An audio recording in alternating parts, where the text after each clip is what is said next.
இவங்க திருச்சியில இருந்து வந்திருக்காங்க. மிஸ்டர் ஆனந்த் திருச்சியில நம்ம பிரான்ச்ல ஒர்க் பண்றாரு. மிஸ்டர் ஆனந்த், உங்க முதலாளியுடைய மனைவி இப்பதான் நீங்க முத பாக்குறீங்கன்னு நினைக்கிறேன். உட்காருங்க. ஆனா உங்க மனைவிக்கு என் மனைவியை நர்சிங் ஹோம்ல பார்த்த ஞாபகம் இருக்கணும். சாந்தா, மிஸ்டர் ஆனந்த் இருக்காரு, அவர் ஒரு ஜென்டில்மேன். நம்ம கிட்ட வளர்ற குழந்தைக்கு அவருடைய முகச்சாயல் இருக்குன்னு சொன்னேன். குழந்தைய நேர்ல பாக்குறேன், அது உண்மையா இருந்தா குழந்தைகளை மாத்திக்கிறதுல எந்த விதமான ஆட்சேபனை இல்லைன்னு சொல்லிட்டார். இல்லையா மிஸ்டர் ஆனந்த்?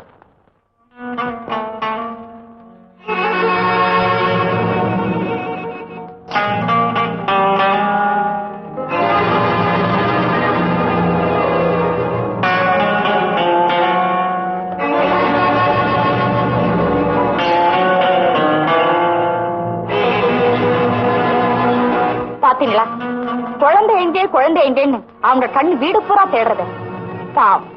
இருக்காதா பின்ன? பாபு, பாபு,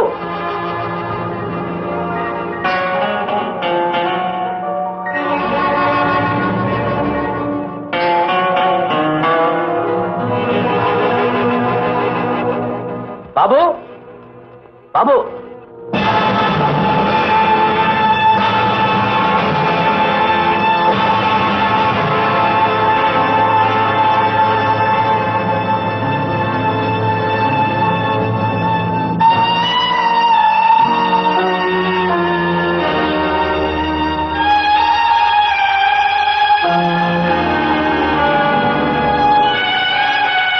என்ன பாக்குறீங்க? பிறப்பிலேயே அப்படித்தான். என்னங்க, கூட வந்த டாக்டர் அன்னைக்கு சொன்னதனுடைய அர்த்தம் இப்ப புரியுதா?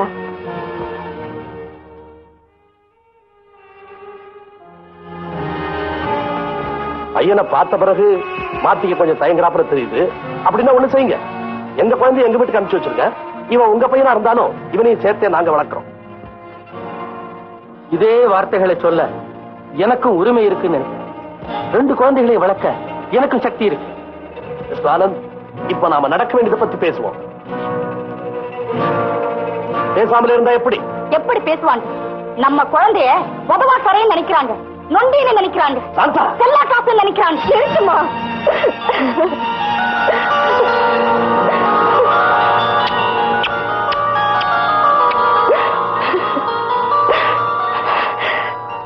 குழந்தைய மாத்திக்க நாங்க தயாரா இருக்கோம். அப்புறம் என்ன சாந்தா, ஒரு நல்ல நாள் பார்த்து இவனை கொண்டு போய் அவங்க வீட்டுல விட்டுட்டு அவனை இங்க கூட்டிட்டு வந்துருவோம்.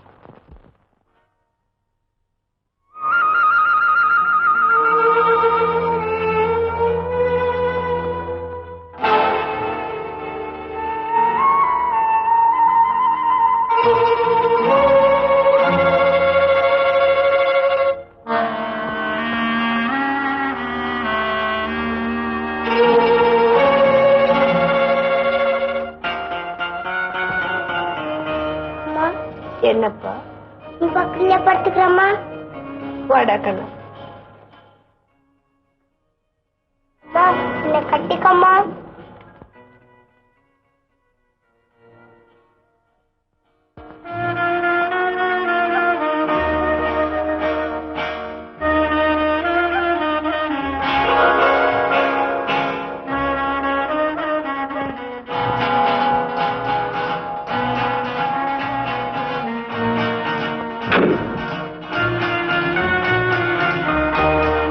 குழந்தைக்கு வேண்டிய சட்ட துணிமணி எல்லாம் எடுத்து வச்சாச்சா? வச்சுட்டேன். 2000 ரூபாய் கையில கொடுத்துட்டு வாங்க. பாபுவுக்கு வாய்ப்பு ருசி ஏதாவது வாங்கி கொடுக்கட்டும். சொன்னாதான் தெரியும் உங்களுக்கு. உன்னை விட 10 மடங்கு எனக்கு நல்லா தெரியும். இத பத்தியா, பேங்க்ல அவன் பேரால 20,000 ரூபாய் போட்டிருக்கேன். அம்மா, நான் போயிட்டு வரேம்மா. ஆகணும்னு ஆசையா இருந்தா எட்டு போறேன், வந்து பாத்துட்டு போங்க. சரின்னு சொல்ல. சரி, நான் வரட்டுமா?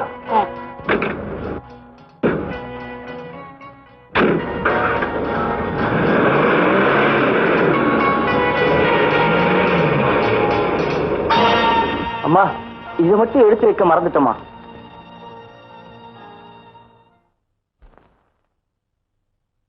என்னங்க, மணி என்னாச்சு?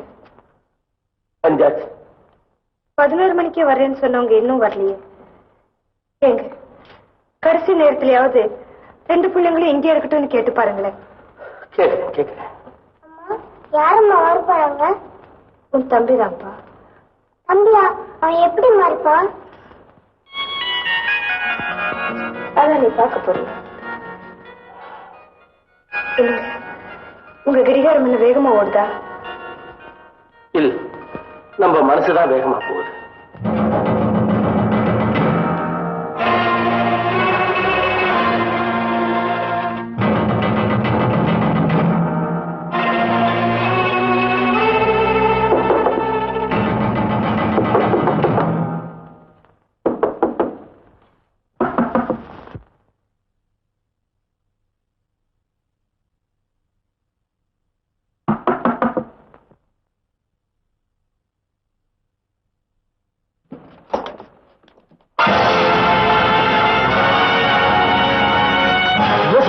என்னாச்சு?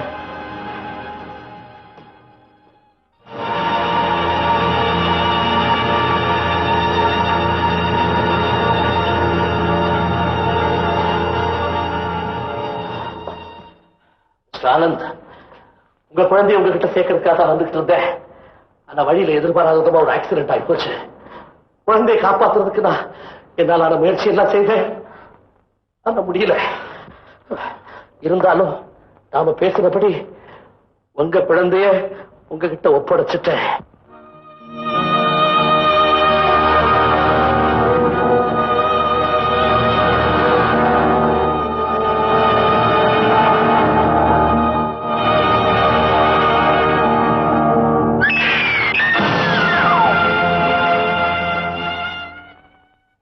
ஆனந்த், நடந்தது நடந்து போச்சு. இப்ப நாம ஒரு முடிவுக்கு வந்தா. குழந்தைய மாத்திக்கலான்னு சொன்னது என்னவோ வாஸ்தவம் தான். ஆனா ஒரு குழந்தை இறந்து போனதுக்கு அப்புறம் மறுபடியும் அதையே வற்புறுத்தி சொல்றது கொஞ்சம் கூட நியாயம் இல்லை. நடந்து போனது எதிர்பாராம ஏற்பட்ட விபத்து மிஸ்டர் ஆனந்த். இருக்கலாம் சார். ஆனா இப்ப குழந்தைய பிரிய என் மனைவிக்கு சம்மதம் இல்லை. அப்படி சொல்லிட்டா இப்படி சார்? நம்ம துரதிருஷ்டம் உங்க குழந்தை இறந்து போயிட்டான். இறந்து போன பையன் தான் என் குழந்தைன்னு நீங்க திரும்ப திரும்ப சொல்றீங்களே, அதையே நான் மறுக்கிறேன்னு வச்சுக்கேன். அடிப்படை விஷயத்தையும் நீங்க மறுக்கிறது நல்லா இருக்கு. ஆஸ்பத்திரியில் ஏற்பட்ட பூகம்பத்துல குழந்தைகள் மாறி இருக்கு. அது எப்படி சார் அவளை அழுத்தமா சொல்ல முடியும்? நானா சொல்றேன் மிஸ்டர் ஆனந்த், டாக்டர் சொன்னதை வச்சு தான் சொல்றேன். ஊகத்தை வச்சுட்டு எதையும் ஊர்ஜிதப்படுத்த முடியாது. அப்ப விஞ்ஞான முறையிலே உண்மை எதுவும் தெரிஞ்சுக்குவோம். You are correct. ரத்த பரிசோதனைக்கு நான் தயார். இருக்கிற பையனுடைய ரத்தம் என்னத ஒத்துருக்கா அல்லது உங்களத ஒத்துருக்கான்னு ரத்த பரிசோதனை செய்து பார்த்துருவோம். இதுக்கு மேல நீங்க ஒண்ணு பேசக்கூடாது. யாரு பக்கம் நியாயம் இருக்குங்கிறது இதுல தெளிவா தெரியும்.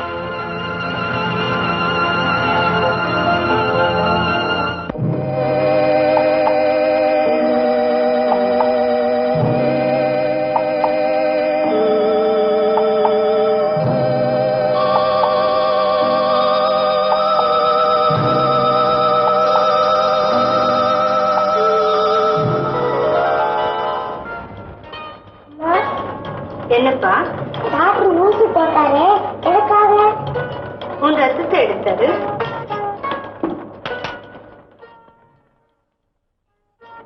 எதுக்காக என் ரத்தத்தை எடுத்தாரு? பரிசோதனை பண்றதுக்கு. உங்க ரத்தத்தையும் எடுத்தாரு. அதுக்காகத்தான். அப்பா ரத்தத்தையும் எடுத்தாரு. ஆமா. அம்மா, பரிசோதனை பண்றதுன்னா என்னம்மா? பரிசோதனைன்னா நான் என்னத்தப்பா கண்டேன். அவரு அதுக்காக படிச்சுட்டு வந்திருக்காரு. நீயும் இந்த வீட்டுல என் கூடவே இருந்து டாக்டருக்கு படிச்சா எனக்கு சொல்லிக் கொடு. அப்ப நான் தெரிஞ்சுக்கிறேன். நான் கொஞ்சம் சுத்துறேம்மா.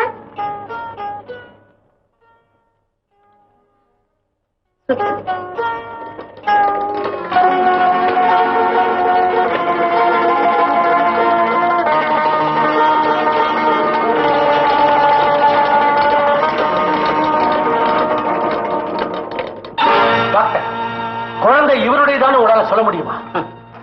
அதை என்னால தீர்மானமா சொல்ல முடியாது. ஆனாலும் இந்த ரத்த பரிசோதனை முடிவை வச்சு பார்க்கும் பொழுது குழந்தை இவருடையதா இருக்கலாம். அதுக்கு நிறைய சான்சஸ் இருக்கு. ஏன்னா உங்க ரத்தமும் உங்க மனைவியோட ரத்தமும் பையனோட ரத்தத்தோட சேரவே இல்லையே. மிஸ்டர் ஆனந்த், இதுவே உங்களுக்கு போதும் நினைக்கிறேன். நான் எதையெல்லாம் ஒத்துக்க மாட்டேன். டாக்டர் சொல்லுது அத்தனையும் போய் பணத்தை வாங்கிக்கிட்டு அவங்க பக்கம் பேசுறாரு. 1000 டாக்டர்கள் சேர்ந்து சொன்னாலும் ஏன் ராஜுவை நான் கொடுக்க மாட்டேன். அந்த துயரம் எனக்கு மட்டும் இல்லையா சீதா? ஆனா இப்ப அவங்க இங்க வந்து உட்கார்ந்துகிட்டு இருக்காங்களே, அவங்களுக்கு நான் என்ன பதில் சொல்லுவேன்? என்ன கேள்வி இது? குழந்தைய கொடுக்க முடியாதுன்னு சொல்லுங்க. இல்ல சீதா, நான் எதையுமே கேட்க தயாரா இல்ல.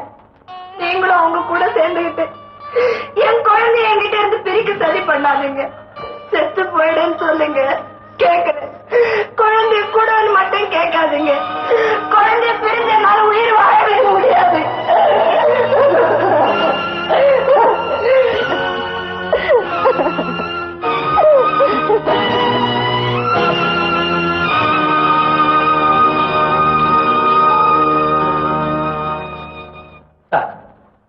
உங்களுக்கு இப்படிப்பட்ட ஒரு துன்பம் ஏற்பட்டு போறதை நினைச்சு நான் ரொம்ப வருத்தப்படுறேன். ஆனா ராஜு அவங்க கூட அனுப்ப முடியாத நிலைமையில நான் இருக்கேன். மிஸ்டர் ஆனந்த், விஷயத்தை நிரூபிச்சுட்டா குழந்தை எங்களோட அனுப்பிச்சிருந்தா நீங்க வாக்கு கொடுத்துருக்கீங்க. அப்படி ஒண்ணும் சொல்லல சார். அப்படியே சொல்லி இருந்தாலும் என் மனைவியை கொல்ல நான் விரும்பல. சீதா கிட்ட இருந்து ராஜுவை பிரிச்சா சீதா செத்து போயிடுவா. ரொம்ப நல்லா இருக்க நியாயம். ஊராப்பத்த பிள்ளைக்காக உயிரை விட்டுட்டு வாழாமா? ஆனந்த், விஞ்ஞான ரீதியா நிரூபிச்ச பிறகு குழந்தைய நீங்க தான் வச்சுப்பேன்னு சொல்றது முறை இல்லை.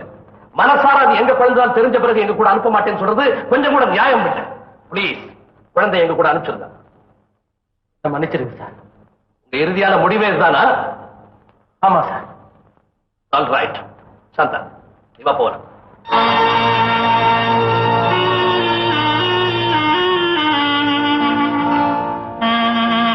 ஆனந்த், நீ யார்கிட்ட பேசுறத மறந்துட்டு பேசுறேன். மரியாதையா குழந்தை எங்க கூட அனுப்பல, பயங்கரமான விளைவுகளை நீ சந்திக்க வேண்டி வரும். நான் நினைச்சா எதையும் செய்வேன். உன் குடும்பத்தை நடுத்தரவுல கூட நிறுத்துவேன். ஜாகிரதை. நடுத்தவுல நிறுத்திடுவீங்களா? சும்மா மிரட்டாதீங்க சார். யார் நீ? நான் யாரா? மனோரமா, கே மனோரமா, பக்கத்தோடு. எங்க பிள்ளை நானும் கேட்டு வந்திருக்கோம். இதுல நீ தலையிடுற? சீதாவுக்கு தோஸ்து, நான் தலையிடுவேன். அது என்ன நியாயம்? காலமெல்லாம் கஷ்டப்பட்டு ஒரு பிள்ளைய பெற்று கண்ணு கண்ணா வளர்த்திருக்கிறா. திடீர்னு இன்னைக்கு வந்து அந்த பிள்ளைய குடுவையை கேட்டா கொடுத்துருவாள? எந்த ஊரு? நீ என்ன பண்ற? உனக்கு புள்ள வேணும்னா அரச மரத்தை சுத்து பக்தி சக்தியோட இல்ல ராமேஸ்வரத்துக்கு போ, டிக்கெட்டை வாங்கிட்டு அதை விட்டுட்டு இங்க வந்து வம்பு பண்ணா இத பாருமா, நீ விஷயம் புரியாம பேசுற. அம்மா, ரத்தத்தை பரிசோதனை செய்த டாக்டர்கள்லாம் ராஜு எங்க பிள்ளைதான் சொல்றாங்க. பரிசோதனை. இப்போ என் ரத்தமும் உங்க ரத்தமும் ஒன்னா இருந்தா நீங்க எனக்கு அப்பாவா, நான் உங்க பொண்ணா? கண்டவங்களோட நாம ஏன் பேசணும்? நீங்க வாங்க போலாம். You are right.